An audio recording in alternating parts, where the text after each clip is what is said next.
ಹೊರತು ಜ್ಞಾನ ಯೋಗಾಶ್ರಮದ ಸಿದ್ಧೇಶ್ವರ. ಏನು ಬೇಡಲಿ ಗುರುವೆ ಜ್ಞಾನ ಭಿಕ್ಷೆಯ ಹೊರತು ಜ್ಞಾನ ಯೋಗಾಶ್ರಮದ ಸಿದ್ಧೇಶ್ವರ. ಜ್ಞಾನ ಸಂಪುಟ ಸಿರಿಯ ಜ್ಞಾನ ಗುಮ್ಮಟಗಿರಿಯೇ,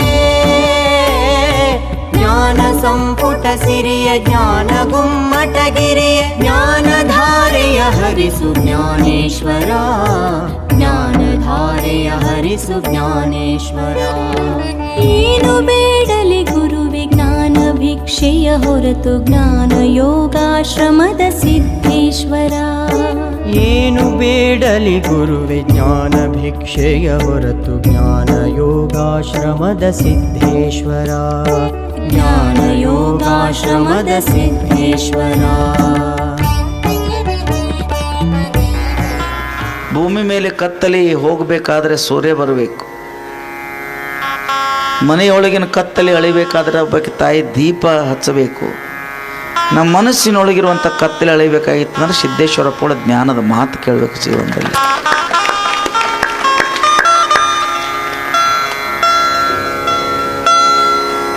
ಇನ್ನು ಮುಂದಿನ ದಿನಮಾನದಾಗ ಹೇಗ್ರಿ ಅಂತ ನೀವು ನನ್ನೊಂದು ಮಾತು ಕೇಳ್ಬೋದು. ಅಪ್ಪಗಳು ಜಗತ್ತಿನಲ್ಲಿ ಅಮರರಾದರು, ಇತಿಹಾಸದಲ್ಲಿ ಉಳಿದರು ಅಲ್ರಿ. ಯಾವ ಪುತ್ಥಳಿಯಲ್ಲಿ ಯಾವ ಬರಹದಲ್ಲಿ ಇಂಥವ್ರು ಇದ್ರಂತ ಉಳಿಯೋಕ್ಕಿಂತನೂ ಕೂಡ ಅಪ್ಪಗಳು ಜ್ಞಾನ ರೂಪದಲ್ಲೇ ಅವರಿಗಾಗಿ ಒಂದು ದೊಡ್ಡ ಸಮಾಧಿ ಮಾಡಬೇಕು, ದೊಡ್ಡ ಮಂದಿರ ಕಟ್ಟಬೇಕು, ಬಂಗಾರ ಮಂದಿರ ಕಟ್ಟಬೇಕು, ಏನೋ ಸ್ಮಾರಕ ಮಾಡಬೇಕಂತ ನಾವೆಲ್ಲರೂ ಭಕ್ತರು ಇಚ್ಛೆ ಪಟ್ಟಾಗ ಅವರಂದರು ಏನೂ ಇರಬಾರದು. ಸಾವಿರಾರು ವರ್ಷಗಳಾದ ಮೇಲೆ ಕಟ್ಟಿದಂಥ ಗುಡಿ ಬಿದ್ದು ಹೋಗ್ಬೋದು, ಸ್ಮಾರಕ ಬಿಸಲಾಗ ನಿಂತು ಒಂದಿನ ಏನೋ ಚೆಲ್ಲಿ ಹೋಗ್ಬೋದು. ಅದಕ್ಕಾಗಿ ಜಡವಾಗಿರ್ತಕ್ಕಂಥ ಗುಡಿ ಮಂದಿರಗಳನ್ನು ಕಟ್ಟಿ ನನ್ನ ಸಲುವಾಗಿದು ಇಂಥವ್ರದ್ದು ಅಂತ ಅನ್ನೋಕ್ಕಿಂತನೂ ಕೂಡ ಅದನ್ನು ಕೂಡ ಅಗ್ನಿ ಕೊಡ್ರಿ. ಅಗ್ನಿ ದೇವತೆ ಮುಟ್ತಂದ್ರೆ ಅದೆಲ್ಲವೂ ಪವಿತ್ರ ಆಗ್ತದೆ, ಭಸ್ಮ ಆಗ್ತದೆ. ಅದನ್ನು ಸಮುದ್ರಕ್ಕೆ ಹಾಕಿಬಿಡ್ರಿ, ನಂದು ಅನ್ನೋದು ಏನೋ ಉಳಿಬಾರ್ದು ಅಂತ ಪೂಜೆ ಅಪ್ಪಗಳು ಅವ್ರು ಇದ್ರಾಗ ಬರ್ದಾರ ನೋಡ್ರಿ. ನಮ್ಮದು ಅನ್ನೋದು ಏನೂ ಉಳಿಬಾರ್ದು ಅಂದ್ರೆ ಇಂಥ ದೊಡ್ಡ ಜ್ಞಾನಿಗಳು ಈಗಿನ ಯುಗದಾಗ ನೀವು ದೇವರು ನೆನಪು ಉಳಿಬೇಕಲ್ಲ, ಮರೆತು ಹೋಗಬಾರ್ದು. ಒಂದು ಗುಡಿ ಕಟ್ಟಿ ನನ್ನನ್ನು ನೋಡಬೇಡಿ, ಒಂದು ಸಮಾಧಿ ಮಾಡಿ ನನ್ನನ್ನು ನೋಡಬೇಡ್ರಿ, ಒಂದು ಪುತ್ಥಳಿ ಒಂದು ಸ್ಮಾರಕ ಮಾಡಿ ನನ್ನನ್ನು ನೋಡಬೇಡ್ರಿ. ಮತ್ತು ನಾವು ಎಲ್ಲರೂ ಭಕ್ತರಂದ್ರೆ ಎಲ್ಲಿ ನೋಡೋದು? 50-60 ವರ್ಷಗಳ ಪರ್ಯಂತರವಾಗಿ ಭಗವದ್ಗೀತೆ, ಉಪನಿಷತ್ತ, ವಚನಶಾಸ್ತ್ರ, ಭಗವತ್ ಚಿಂತನೆ ಇಂಥ ನೂರಾರು ಏನು ಗ್ರಂಥಗಳದಾವಲ್ಲ, ಅವರು ಬರೆದಿರ್ತಕ್ಕಂಥ ಗ್ರಂಥಗಳು, ಅವರು ಮಾತಾಡಿರುವಂಥ ಮಾತೈತೆಲ್ಲ ಈ ಭೂಮಿ ಇರುವವರೆಗೆ, ಸೂರ್ಯಚಂದ್ರ ಇರುವವರೆಗೆ ಆ ಜ್ಞಾನ ಎಂದೂ ಬಿದ್ದು ಹೋಗಂಗಿಲ್ಲ, ಎಂದೂ ಅಳೆದು ಹೋಗಂಗಿಲ್ಲ. ಆ ಜ್ಞಾನದೊಳಗೆ ನನ್ನನ್ನು ನೋಡ್ರಿ. ಅಪ್ಪಗಳು ಬಿದ್ದು ಹೋಗ್ತಕ್ಕಂಥ ಗುಡಿ ಸ್ಮಾರಕದೊಳಗೆ ಅಪ್ಪಗಳು ನೋಡ್ಲಾಕ ಉಳಿಲಿಲ್ಲ. ಅಪ್ಪಗಳು ಗ್ರಂಥ ರೂಪದಲ್ಲೇ, ಜ್ಞಾನ ರೂಪದಲ್ಲೇ, ವಿಚಾರ ರೂಪದಲ್ಲೇ ಈ ಮಾನವ ಕುಲ ಇತಿಹಾಸ ಉಳಿತಾನ. ಅಪ್ಪಗಳೊಬ್ಬರು ಮಹಾನ್ ತತ್ವಜ್ಞಾನಿಗಳು, ಯುಗ ಪುರುಷರಾಗಿ ಅಪ್ಪಗಳು ಉಳಿದ್ರು. ಅಂಥ ಮಹಾಪುಣ್ಯ ಪುರುಷರ 3ನೇ ವರ್ಷ ಅವರಿಗೆ ನಾವು ನಮಸ್ಕಾರ ಹೇಳ್ತಾ ಇದ್ದೀವಿ. ಕಲಿಯುಗದಲ್ಲಿ ದೇಹದರ್ಶಿ ಬಂದು ನಮ್ಮ ಮನೆತನ, ನಮ್ಮ ಮನಸ್ತನ, ಚಿಕ್ಕ ಕುಟೀರ, ದೊಡ್ಡ ರಾಜಭವನ, ಗೌಡ್ರವಾಡೆ, ಸಣ್ಣವ್ರನ್ನದ ಎಲ್ಲ ಕಡೆ ಪಾದಾರ್ಪಣೆ ಮಾಡಿ ಎಲ್ಲರನ್ನ ಪ್ರೀತಿಸಿ ದೇಶ, ಧರ್ಮ, ಸಂಸ್ಕೃತಿ, ಕೃಷಿಕ, ಜ್ಞಾನಿ, ವಿಜ್ಞಾನಿ, ಸಂಗೀತಗಾರ, ಕಲಾಕಾರ, ಚಿತ್ರಕಲಾಕಾರ ಯಾರನ್ನೂ ಬಿಟ್ಟಿಲ್ಲ. ಅಪ್ಪಗಳು ಎಲ್ಲರನ್ನೂ ಪ್ರೀತಿಸಿದರು. ಒಂದೇ ಪಂಥ, ಒಂದೇ ಸಮಾಜ ಎಲ್ಲರದೇ, ಎಲ್ಲರನ್ನೂ ಪ್ರೀತಿಸಿದ್ರು, ಎಲ್ಲರನ್ನೂ ಆಶೀರ್ವಾದ ಮಾಡಿದರು. ನಮಗೆಲ್ಲ ಆಶೀರ್ವಾದ ಮಾಡಲಿಕ್ಕೆ ಹೋದ್ರಲ್ಲ ಅಂತ ನಮ್ಮ ಗುರುಗಳನ್ನು, ಅಪ್ಪಗಳನ್ನು ಒಂದೆರಡು ದೀಪ ಹಚ್ಚಿ, ಅವರ ಜ್ಞಾನದ ದೀಪ, ಜ್ಞಾನದ ಬೆಳಕು ಅವರು ನಮ್ಮ ಸಣ್ಣಕ್ಕಿರುವಾತು ಅಲ್ರಿ, ಶಬರಿ ಒಂದು ಬೋರಿ ಹಣ್ಣು ಕೊಟ್ಟಂಗೆ ಸಣ್ಣಕ್ಕಿರುವಾತು ಒಂದು 4 ದೀಪನ್ನು ಅವರ ಸಾನ್ನಿಧ್ಯದಲ್ಲಿ ನಾವು ಹಚ್ಚಿ ಅವ್ರಿಗೆ ಕೊಡೋದೇನದು? ನಮ್ಮದೊಂದು ಪ್ರೀತಿ ನಮಸ್ಕಾರ, ಒಮ್ಮೆ ಹನಿಬಾಯಿಗೆ ನಮಸ್ಕಾರ, ನಾವಿರೋ ತನ ಜನ್ಮಾಂತರ ಯಾವಾಗಲೂ ನಿಮ್ಮ ಬೆಳಕು, ನಿಮ್ಮ ಆಶೀರ್ವಾದ ನಮ್ಮ ಬೆನ್ನ ಮೇಲೆ ಇರಲಿ ಅಂತ ಬೇಡ್ಕೊಳ್ಳೋಗೋಸ್ಕರವಾಗಿ 7 ದಿನ ಸತ್ಸಂಗ ಇವತ್ತು ದೀಪ ಹಚ್ಚಿ ನಮ್ಮ ಜೀವನ ಸಾರ್ಥಕತೆ ಮಾಡಿಕೊಳ್ಳುವಂಥ ಒಂದು ಸುಂದರವಾಗಿರುವಂಥ ಈ ಪ್ರಯತ್ನ.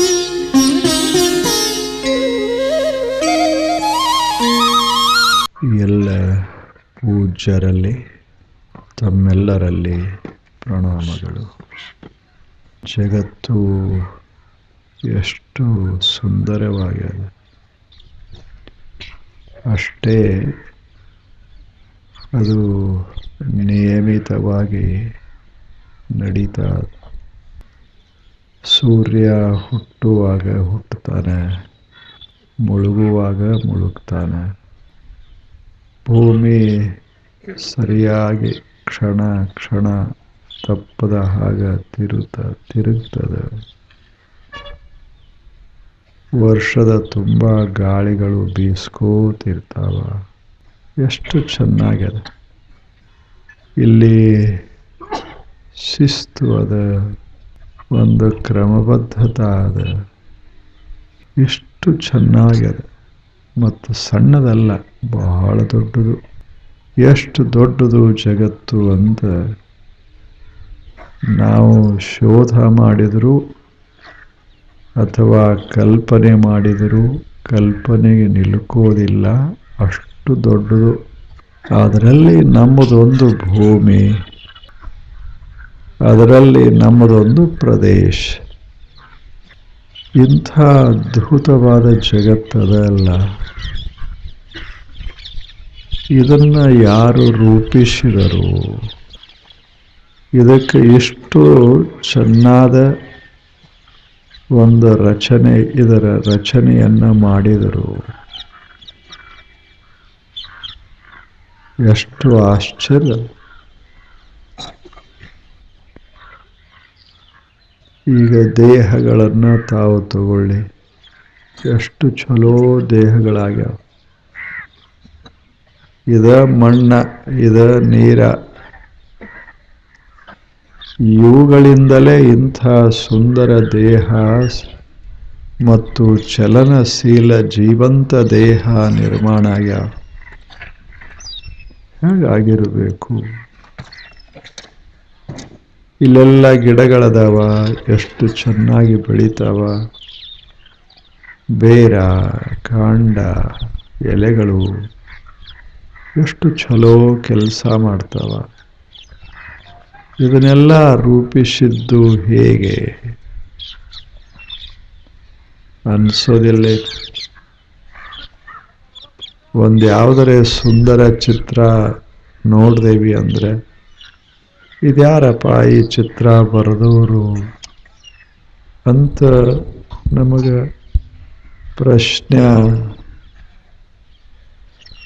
ನಮ್ಮಲ್ಲಿ ಪ್ರಶ್ನೆ ಹುಟ್ಟುತ್ತದೆ. ಒಂದು ಮೂರ್ತಿ ಚಂದಿತ್ತು ಅಂದರೆ ಈ ಮೂರ್ತಿ ಮಾಡಿದವರು ಯಾರು? ಎಷ್ಟು ಚೆನ್ನಾಗಿ ಮಾಡ್ಯಾರ.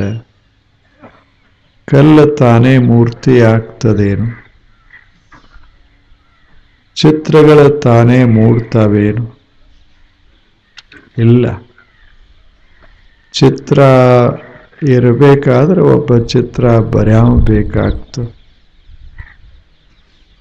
ಒಂದು ಮೂರ್ತಿ ತಯಾರಾಗಬೇಕಾದ್ರೆ ಒಬ್ಬ ಶಿಲ್ಪಿ ಬೇಕಾಗ್ತದೆ. ತಮ್ಮಷ್ಟಕ್ಕೆ ತಾವೇ ಅವು ಯಾವುವು ಆಗೋದಿಲ್ಲ. ಮತ್ತೀಗ ಶರೀರ ತಯಾರಾಗ್ಯದಲ್ಲ, ಹೇಗೆ? ಏನು ಒಂದು ಥರ ಶರೀರ ಹೇಳಿ? ಮನುಷ್ಯನ ಎಷ್ಟು ಜನ ಆದಾರ ಅಷ್ಟು ಥರ. ಆ ಬಳಿಕ ಪ್ರಾಣಿಗಳ ಶರೀರಗಳು, ಕೀಟಗಳ ಶರೀರಗಳು, ಅತ್ಯಂತ ಸೂಕ್ಷ್ಮ ಜೀವಿಗಳ ಶರೀರಗಳು, ಎಷ್ಟು ವೈವಿಧ್ಯದ. ಇದನ್ನೆಲ್ಲ ಇವೆಲ್ಲ ರೂಪಗೊಂಡದ್ದು ಹೇಗೆ? ನಿಮಗೆ ಗೊತ್ತಿರಬೇಕು. ಅತ್ಯಂತ ಸೂಕ್ಷ್ಮ ವೈರಸ್, ಬ್ಯಾಕ್ಟೀರಿಯಾ, ಬಹಳ ಸೂಕ್ಷ್ಮ ಅಮೀಬ, ಹೆಂಗೆ ಇಷ್ಟು ಸಣ್ಣ ಜೀವಿಗಳದಾವ. ಬಹಳ ಸಣ್ಣ ಜೀವಿಗಳು. ಒಂದು ಹನಿಯೊಳಗೆ ಸಾವಿರ ಒಂದು ಹನಿ ನೀರಾಗ. ಮತ್ತು ಅವುಗಳಿಗೆ ಏನದ, ಅವು ತಿಂತಾವ, ಅವು ಚಲಿಸ್ತಾವ, ಅವು ಒಂದು ಹೋಗಿ ಅಡ್ಡಾಕ್ಕಾವ, ಮತ್ತು ಏನಿಲ್ಲ ಅಲ್ಲಿ. ಬರೇ ಒಂದು ಸಣ್ಣ ರಚನೆ ಅದು. ಅವಕ್ಕೇನು ಕಾಲಿಲ್ಲ, ಕಣ್ಣಿಲ್ಲ, ಕಿವಿ ಇಲ್ಲ. ಅವಕ್ಕೇನು ನಮ್ಮಂಗ ಮುಖ, ಬಾಯಿ ಇಲ್ಲ, ಹೊಟ್ಟೆ ಇಲ್ಲ. ಆದರೆ ನಾವೇನು ಮಾಡ್ತೇವೆ ಅದರಾಗ ಬಹಳಷ್ಟು ಅವು ಮಾಡ್ತಾವ. ಕಾಲಿಲ್ಲದೆ ಚಲಿಸ್ತಾವ, ಕಣ್ಣಿಲ್ಲದೆ ನೋಡ್ತಾವ, ಬಾಯಿಲ್ಲದೆ ತಿಂತಾವ. ಎಷ್ಟು ಮಜಾದ ಜಗತ್ತು. ಇಂಥ ಜೀವಿಗಳದಾವ. ಆ ಬಳಿಕ ಎಷ್ಟು ಪ್ರಕಾರಗಳು, ಎಂಥ ಭಯಾನಕವಾದ ಜೀವಿಗಳು, ಎಷ್ಟು ದೊಡ್ಡ ಪ್ರಾಣಿಗಳು ಅದಾವ.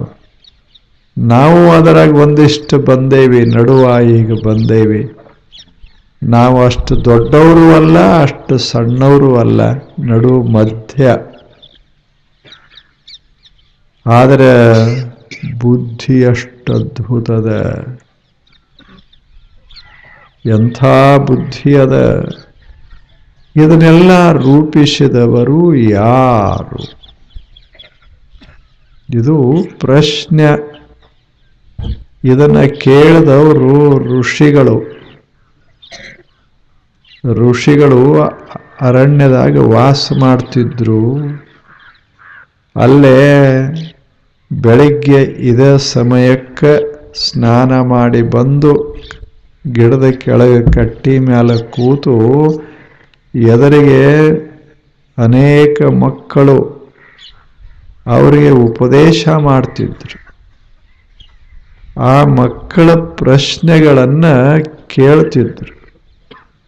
ಅದನ್ನು ಸಂಶೋಧನೆಯಿಂದ ಕಂಡುಹಿಡಿತಿದ್ರು. ಅಂಥ ಕಾಲ. ಆವಾಗ ಈ ಪ್ರಶ್ನೆ ಕಿಮ್ ಕಾರಣಂ ಬ್ರಹ್ಮ,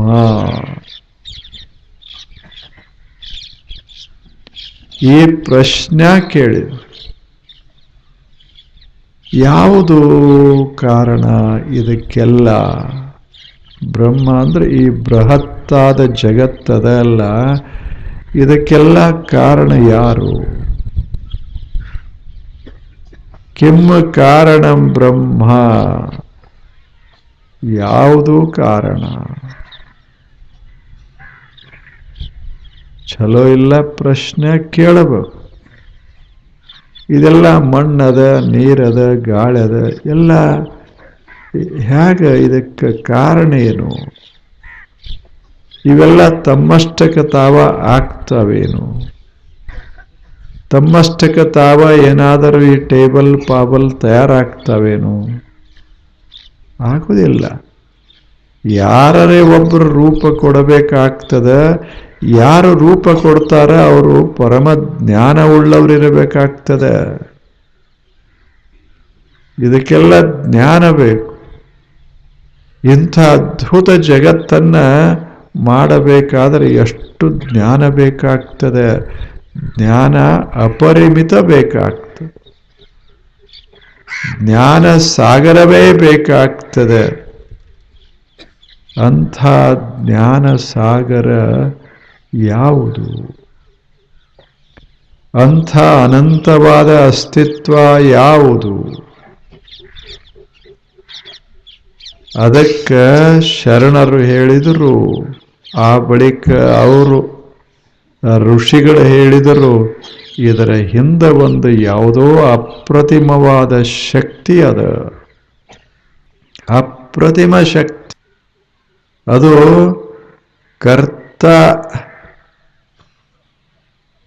ಕರ್ತನೊಬ್ಬನೇ ದೇವ, ಕರ್ತೃ ಕೂಡಲ ಸಂಗಮ ದೇವ.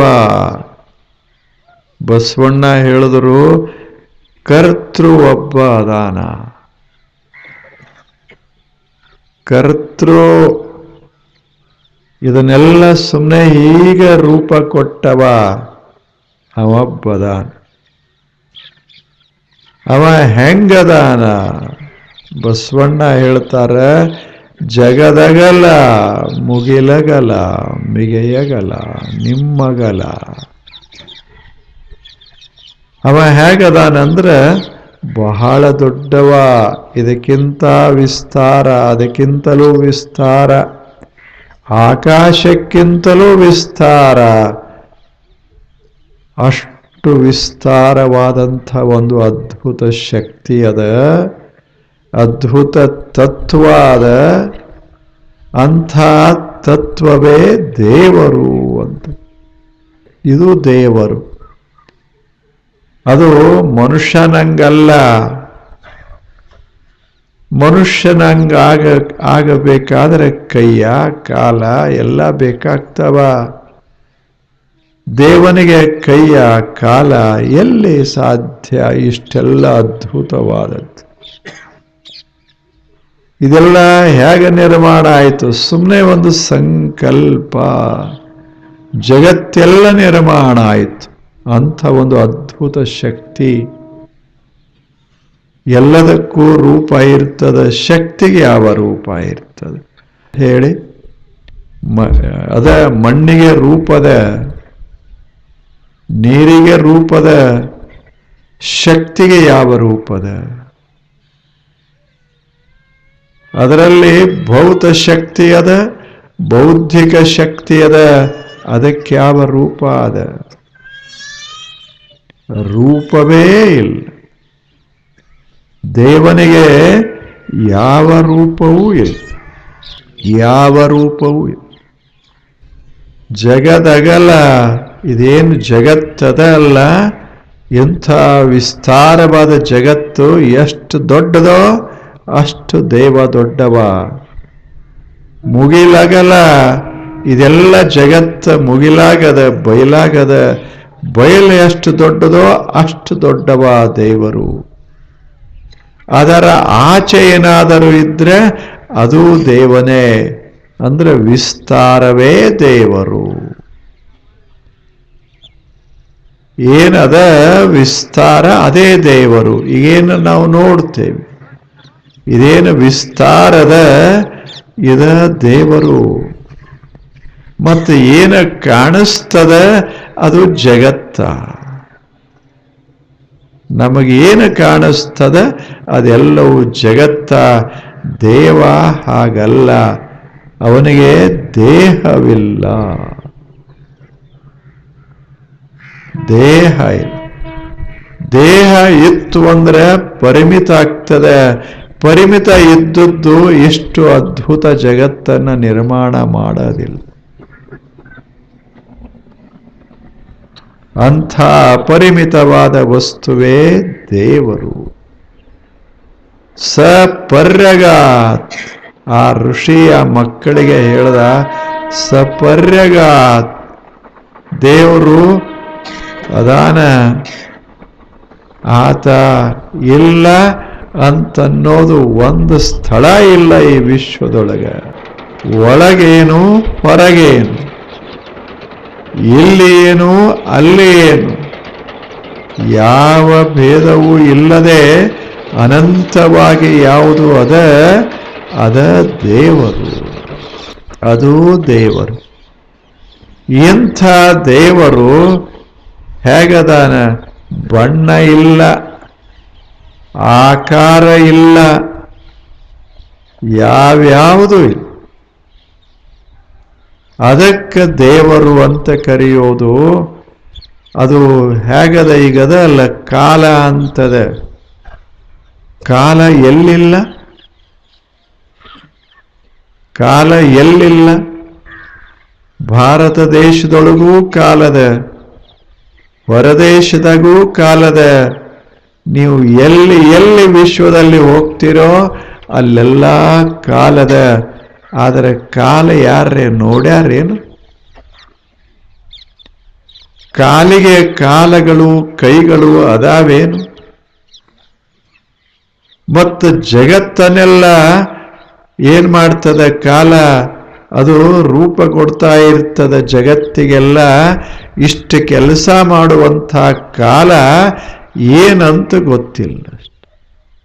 ಅದು ಯಾವ ರೂಪದಲ್ಲಿ ಅದ ಗೊತ್ತಿಲ್ಲ, ಆದರೆ ಎಲ್ಲ ಕಡೆ ಅದ ಅನ್ನೋದು ಎಲ್ಲರಿಗೂ ಗೊತ್ತು. ಎಲ್ಲ ಕಡೆ ಕಾಲ ಅದ. ಕಾಲ ಇಲ್ಲದ ಸ್ಥಾನವೇ ಇಲ್ಲ. ನೀವು ಬಾಗಿಲ ಹಾಕ್ಕೊಂಡು ಎಲ್ಲ ಕಟ್ಟಡ ಮನೆ ಕಿಟಕಿ ಹಾಕ್ಕೊಂಡು ಏನೇನು ಒಳಗೆ ಬರದಂಗ ಇದ್ರೂ ಮುಪ್ಪಾಗುವುದಿಲ್ಲೇನು ಹೇಳಿ? ಹೊರಗೆ ಕಾಲ ಎಲ್ಲದ ಅಲ್ಲಿ ಬದಲಾವಣೆ ಅದ, ಮುಪ್ಪದ. ನಾವು ಶಾಶ್ವತ ಇರಬೇಕಂತ ಕಟ್ಟಡ ಕಟ್ಟಿ ಒಳಗೆ ಬರಲಾರ್ದಂಗ 10 ಫೂಟ ಗ್ವಾಡಿ ಮಾಡಿ ಒಳಗೊಬ್ಬ ಕುಂತ. ಮುಪ್ಪಾಗುವುದಿಲ್ಲ?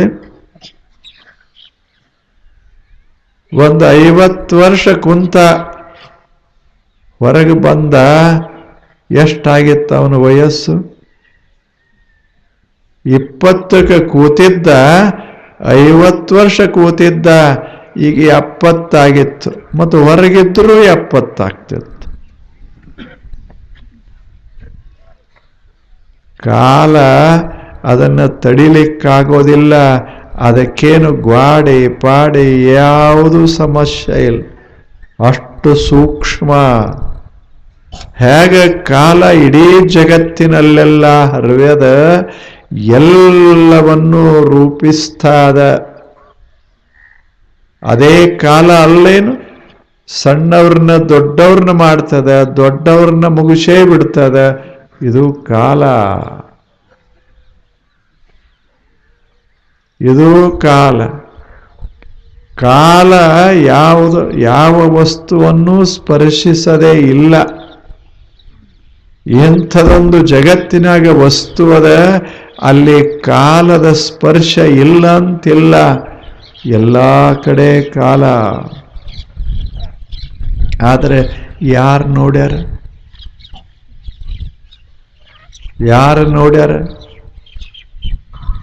ಅದು ಹೇಗದ? ಎಲ್ಲೆಲ್ಲದ ಹೇಳಿ? ಏನೂ ಇಲ್ಲ, ಎಲ್ಲ ಕಡೆ ಅದ. ಒಳಗೇನು ಹೊರಗೆ. ದೊಡ್ಡವ್ರಿಗೂ ಕಾಲದ, ಸಣ್ಣವ್ರಿಗೂ ಕಾಲದ. ಅದು ಸಮ. ಬಹಳ ದೊಡ್ಡವರದಾರ, ಅಲ್ಲಿ ಕಾಲ ಅವ್ರ ಹತ್ತಿರ ಹೋಗುವುದಿಲ್ಲ ಅಂತಲ್ಲ. ಎಲ್ಲರ ಒಳಗ ಹೊರಗ ಕಾಲ ತುಂಬ್ಯದ. ಆದರೆ ಅದಕ್ಕೆ ಬಣ್ಣಿಲ್ಲ, ಅದಕ್ಕೊಂದು ನಿಶ್ಚಿತ ಆಕಾರ ಇಲ್ಲ. ಅದು ಇಲ್ಲದ, ಇಲ್ಲಿ ಇಲ್ಲ ಅಂತಿಲ್ಲ. ಇಂಥ ಅದ್ಭುತವಾದ ಕಾಲ. ಅದು ದೇವನ ಒಂದು ರೂಪ. ಆ ಬಳಿಕ ಇದು ಬಯಲ. ಇದು ಅದ, ಒಳಗದ ಹೊರಗದ ಎಲ್ಲದ, ಎಲ್ಲ ಕಡೆ ಬಯಲ. ಈ ಬಯಲೇ ದೇವನ ರೂಪ. ಕಾಲ ಮತ್ತು ಇದೆಲ್ಲ ಬಯಲ, ಬಯಲ. ಇದರ ಒಳಗೆ ಎಲ್ಲ ವಸ್ತುಗಳದಾವ. ಇಂಥ ವಸ್ತುಗಳನ್ನ ರೂಪಿಸ್ತಾದ. ಈ ವಸ್ತುಗಳನ್ನೇ ಬಳಸಿಕೊಂಡು ಸುಂದರ ಸುಂದರ ದೇಹಗಳನ್ನ ತಯಾರ ಮಾಡ್ತಾದ ಕರ್ತ. ಜಗತ್ತು, ಈ ಸಮಸ್ತ ಜಗತ್ತು ಕರ್ತಾರನ ಕಮ್ಮಟ ಅಂತ ಬಸವಣ್ಣನವರು, ಅಲ್ಲಮ ಪ್ರಭುದೇವರು ವರ್ಣಿಸಿದರು. ಕರ್ತಾರನ ಕಮ್ಮಟ. ಜಗತ್ತಂದ್ರೆ ಭಗವಂತನ ಕಾರ್ಯಶಾಲಾ, ವರ್ಕ್ಶಾಪ್. ಇಷ್ಟೆಲ್ಲ ಕಾರ್ಯಗಳು ನಡೀತಾ ಇದಾವ. ಅದೇ ದೇವರು ಕಾಲ ರೂಪದಲ್ಲದ, ಬಯಲ ರೂಪದಲ್ಲದ. ಇದರ ಆಚೆ ಕಡೆ ತನ್ನಷ್ಟಕ್ಕೆ ತಾನೇ ಜ್ಞಾನ ರೂಪದಲ್ಲದ. ಅದಕ್ಕೆ ದೇವರಂತ ಕರೆಯೋದು. ಆದರೆ ನಮ್ಮ ದೇವರು ಹಂಗಿಲ್ಲ. ನಮ್ಮ ದೇವರಿಗೆ ಕಾಲದಾವ, ಕೈ ಅದಾವ, ಮುಖ ಅದ, ಇಲ್ಲೇನು? ಅದಕ್ಕೆ ಅವಕ್ಕೆ ಹೊಚ್ತೇವೆ, ಹಾಸ್ತೇವೆ, ಮಲಗಿಸ್ತೇವೆ, ತಿನ್ನಿಸ್ತೇವೆ, ಉಣಿಸ್ತೇವೆ. ನಮ್ಮ ದೇವರು ನಮ್ಮ ಕೈಯಾಗದಾವ. ಆ ದೇವ ಎಷ್ಟು ಅದ್ಭುತ! ನಮ್ಮ ದೇವರಿಗೆ ಬೇಕು ಬೇಡ ಎಲ್ಲ ಅದ. ಅವಕ್ಕೆ ಚಂದದವ ಕೆಲವು ದೇವರು, ಕೆಲವು ಚಂದಿಲ್ಲ. ಕೆಲವು ಕಪ್ಪು ಕಪ್ಪು ದೇವರದಾವ, ಕೆಲವು ಕೆಂಪು ಕೆಂಪು ಅದಾವ, ಕೆಲವು ಸಣ್ಣ ಸಣ್ಣ ದೇವರದಾವ. ಅಷ್ಟೇ ಒಂದು ಸಣ್ಣ ಗುಡಿ ಕಟ್ಕೊಂಡು ಒಳಗೆ ಬಾಗಿಲ ಹಾಕ್ಕೊಂಡು ಕೂತಾವ. ಇನ್ನು ಕೆಲವರು ದೊಡ್ಡ ದೊಡ್ಡ ಗುಡಿಗಳನ್ನು ಕಟ್ಟಿಕೊಂಡು ಅಲ್ಲಿ ಅವ್ರ ದೇವರದಾವ. ಆದರೆ ಇವು ನಮ್ಮ ದೇವರು. ಆದರೆ ವಿಶ್ವವನ್ನೆಲ್ಲ ನಿರ್ಮಾಣ ಮಾಡಿದಂಥ ದೇವದಾನಲ್ಲ, ಆತ ಕಣ್ಣಿಗೆ ಕಾಣೋದಲ್ಲ, ಕಿವಿಗೆ ಕೇಳಿಸೋದಲ್ಲ, ಮತ್ತು ಅವ ಇಲ್ಲದೆ ಇದ್ದರೆ ಏನೂ ನಡೆಯೋದೂ ಇಲ್ಲ ಈ ವಿಶ್ವದೊಳಗೆ. ಅಂಥ ಅದ್ಭುತ ದೇವ. ಅದಕ್ಕೆ ಸಹ ಪರ್ಯಗ ಋಷಿ ವರ್ಣ ಮಾಡಿದ. ಇದು ದೇವರು, ಇದು ದೇವರು. ಎಂಥ ಅದ್ಭುತವಾದ ದೇವರು ಹೇಳಿ. ಹೇಗೆ ಸಾಗರ ವಿಸ್ತಾರದ, ಹೇಗೆ ಭೂಮಂಡಲ ವಿಸ್ತಾರವಾಗ್ಯದ, ಹಾಗೆ ಅದ್ಭುತ ಅದೆ. ನಾಳೆ ನಮಸ್ಕಾರ.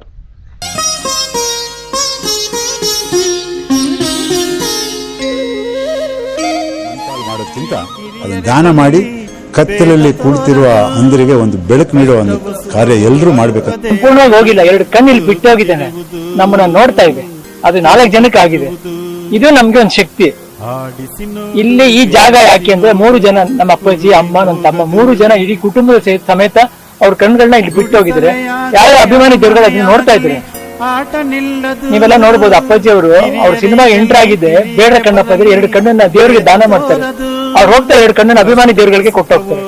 ಇದು ಅವ್ರ ಜೀವನದಲ್ಲಿ ಬೆಳೆದಿರುವಂತ ಒಂದು ಸಂದೇಶ ದೇವರು. ಇದನ್ನ ಪುಣ್ಯಕ್ಕೆ ನಮ್ಮ ಅಮ್ಮನೂ ಮಾಡಿದ್ರು, ನಮ್ಮ ತಮ್ಮನೂ ಮಾಡಿದ್ರು. ನಮ್ ತಂದೆನ ನಮ್ ಕಣ್ಗಳನ್ನೆಲ್ಲ ದಾನ ಮಾಡಿ ಹೋಗಿದ್ದಾರೆ. ಅವರು ಮೊದಲನೇ ಸಲ ಡಾಕ್ಟರ್ ಭೇಟಿ ಮಾಡಿದಾಗ ಮೊಮ್ಮಕ್ಕಳು ಆದಿಯಾಗಿ ಎಲ್ಲಾರ ಕಣ್ಣು ದಾನ ಮಾಡ್ತಿದ್ದ ಹಿಂದೆ ಮನುಷ್ಯ ಹೋದ್ಮೇಲೆ ಒಂದು ಉಪಯೋಗ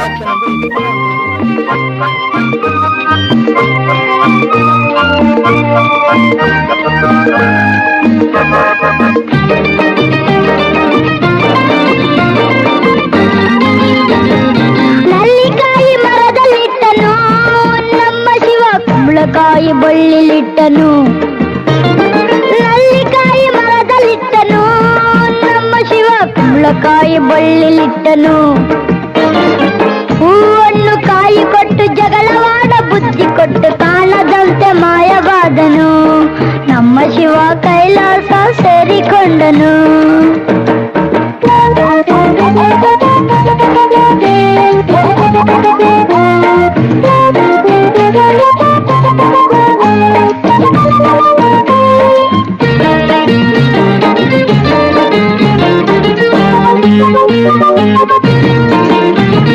ಕತ್ತಲಲ್ಲಿ ನ್ಯಾಯವಿಟ್ಟನು ನಮ್ಮ ಶಿವ, ಕಣ್ಣುಗಳ ಕಟ್ಟಿಬಿಟ್ಟನು. ಕತ್ತಲಲ್ಲಿ ನ್ಯಾಯವಿಟ್ಟನು ನಮ್ಮ ಶಿವ, ಕಣ್ಣುಗಳ ಕಟ್ಟಿಬಿಟ್ಟನು. ನ್ಯಾಯ ನೀತಿಗಾಗಿ ತಲೆಯ ಚಚ್ಚಿಕೊಳ್ಳಿರೆಂದು ಹೇಳಿ ಕಾಣದಂತೆ ಶಿವ, ಕಾಣದಂತೆ ಮಾಯವಾದನು. ನಮ್ಮ ಶಿವ ಕೈಲಾಸ ಸೇರಿಕೊಂಡನು. ಕೊಡುವುದನ್ನು ಕೊಟ್ಟು ಬಿಡುವುದನ್ನು ಬಿಟ್ಟು, ಕೊಡುವುದನ್ನು ಕೊಟ್ಟು ಬಿಡುವುದನ್ನು ಬಿಟ್ಟು, ಕೈಯ ಕೊಟ್ಟು ಓಡಿ ಹೋದನು. ಕಾಣದಂತೆ ಮಾಯವಾದನು. ನಮ್ಮ ಶಿವ ಕೈಲಾಸ ಸೇರಿಕೊಂಡನು.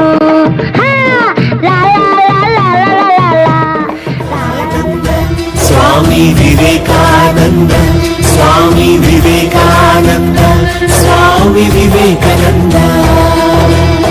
ಏಳಿ ಎದ್ದೇಳಿ, ಗುರಿ ಮುಟ್ಟುವ ತನಕ ನಿಲ್ಲದಿರಿ. ಏಳಿ ಎದ್ದೇಳಿ, ಗುರಿ ಮುಟ್ಟುವ ತನಕ ನಿಲ್ಲದಿರಿ. ಜಾತಿ ಭೇದವಿಲ್ಲದೆ ಎಲ್ಲರಲ್ಲೂ ಒಂದಾಗಿ ಭಾರತದ ಘನತೆಯ ಎತ್ತಿ ಹಿಡಿದ ಮಹನೀಯ ಯುವಕರ ಯುವ ಶಕ್ತಿ, ಯುವ ಜನರ ಸಾಮ್ರಾಟ, ಯುವಕರ ಆಶಾ ಕಿರಣ ಸ್ವಾಮಿ ವಿವೇಕಾನಂದ. ಸಮಾಜದ ಒಳಿತಿಗಾಗಿ ದುಡಿಯುತ್ತಿದ್ದೆ ನೀನು, ವ್ಯಕ್ತಿಗತ ವಿಕಾಸಕ್ಕೆ ಸ್ಫೂರ್ತಿಯಾಗಿ ನೀನು, ದೇಶ ವಿದೇಶಗಳಲ್ಲೂ ಅರಿವನಿದ್ದೆ ನೀನು, ಗುರಿಯನ್ನು ತೋರೋ ಗುರುವಾದೆ ನೀನು. ತತ್ವಜ್ಞಾನಿನಿ, ಬ್ರಹ್ಮಚಾರಿಣಿ, ಧರ್ಮಶಾಸ್ತ್ರಗುಣಿ ಸ್ವಾಮಿ ವಿವೇಕಾನಂದ. ಸ್ವಾಮಿ ವಿವೇಕಾನಂದ, ಸ್ವಾಮಿ ವಿವೇಕಾನಂದ, ಸ್ವಾಮಿ ವಿವೇಕಾನಂದ, ಸ್ವಾಮಿ ವಿವೇಕಾನಂದ. ಸಿರಿ ಸುಖ ಧೂಳು ಎನಿಸಿ ದೊರೆತನ ದೂರ ಇರಿಸಿ ಚಪಲತೆಯೆಲ್ಲ ತ್ಯಜಿಸಿ ಅರಿವಿನ ದೀಪ ಉರಿಸಿ ನಡೆದನು ರಾಮ ವಿರಾಗಿ ಸಂಜೆಯ ಆಡದಿಗಾಗಿ. ರಾಮನು ಪ್ರೇಮದ ಮೂರ್ತಿ, ಸತಿ ಸೀತೆಯು ರಾಮನ ಸ್ಫೂರ್ತಿ. ಭೂಮಿಯ ಗೆದ್ದರೆ ರಾಜ್ಯ, ಮನದಾಸೆಯ ಗೆದ್ದವ ಪೂಜ್ಯ. ಬದುಕೆ ವಿಧಿ ಸೂತ್ರವು, ಮಾನವ ನೆಪ ಮಾತ್ರವು. ಜನತನ ಮಾತಾ ಶಿರದಲ್ಲಿ ಧರಿಸಿ ಅಲುಪ ರಘುರಾಮ. ಯಾದವೇ ನಿಜ ಧರ್ಮ, ಯಾದವೇ ನಿಜ ಧರ್ಮ, ಯಾದವೇ ನಿಜ ಧರ್ಮ.